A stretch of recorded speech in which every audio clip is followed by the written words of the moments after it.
All right, finishing up the front axle and the JK. I just wanted to show you some of the kind of the highlights or maybe the little tricks and tools and how you achieve proper pinion bearing preload. What I have here is this 3/8 drive inch-pound torque wrench.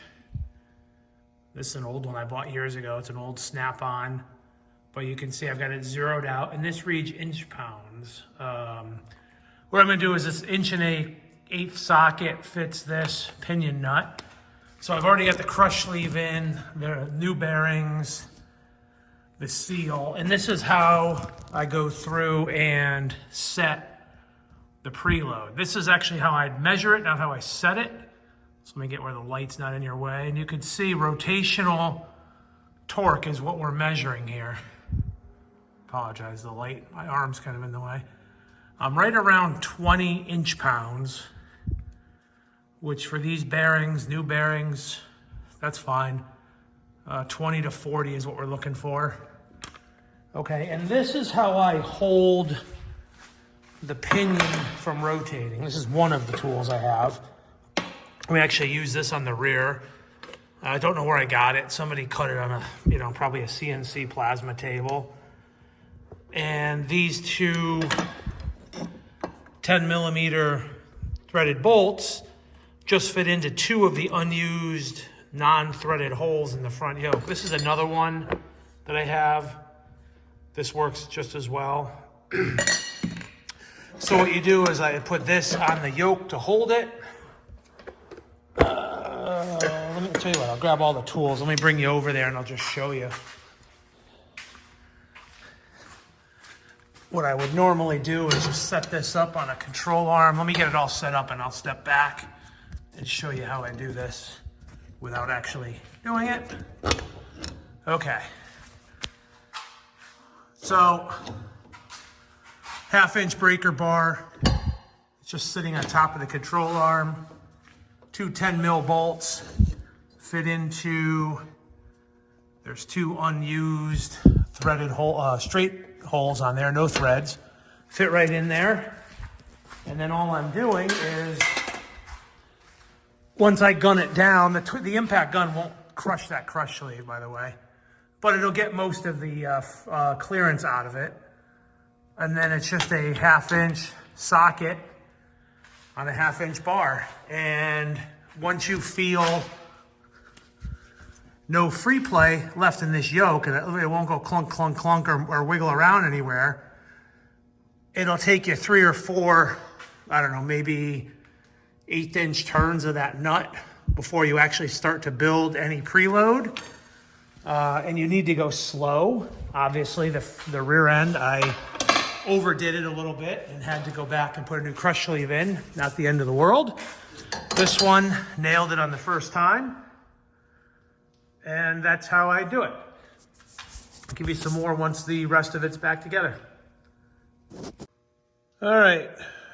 Cooter's back here with just one other thing I wanted to point out to everybody before I wrap this up and put the axle shafts back in and button up the front cover.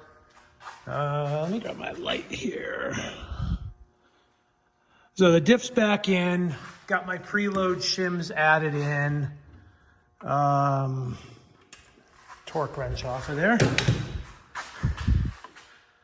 Let me get you a good view so you can see this pattern.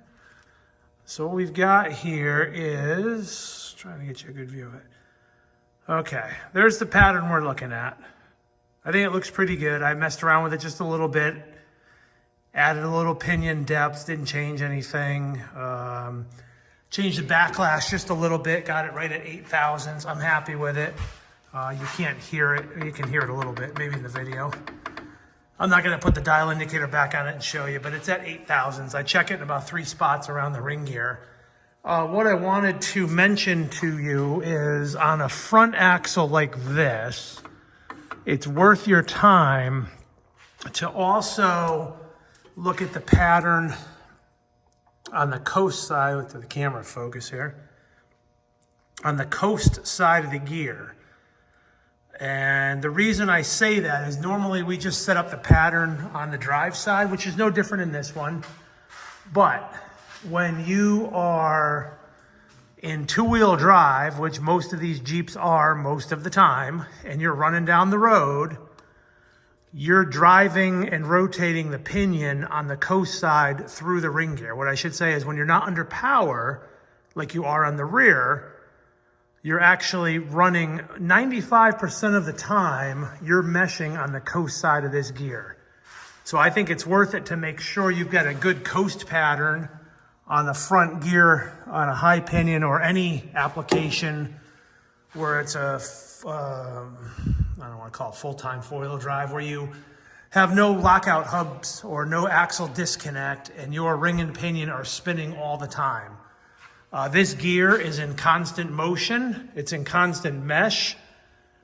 And what's going to happen is we're going to be driving on the coast side as this thing's rolling down the road, and the axle shaft connected to the wheel is turning, and you're turning this, and by default, it's actually spinning the front drive shaft.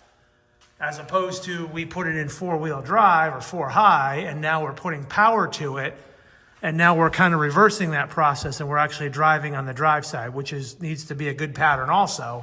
So I spent a little extra time to make sure that the coast pattern looks good as well. The other thing I wanted to point out to you, and I'm gonna walk around back under here, and then I'm not gonna show you much more of this because it's basically just putting the cover back on, putting the axles back in, setting up the brakes, and putting oil in the diff. You'll run into this I've run into this most recently, I could say, on JTs, JLs, where they give you two setup dimensions, one being your pinion torque to rotate when you tighten your crush sleeve. The other being, I'm going to call it master pinion torque. They may have different terms for it. But what that includes is your pinion bearing preload, which you'll set first. That's also the torque to rotate, including the differential, which will include, in theory, your differential carrier bearing preload, which we really have no accurate way to measure.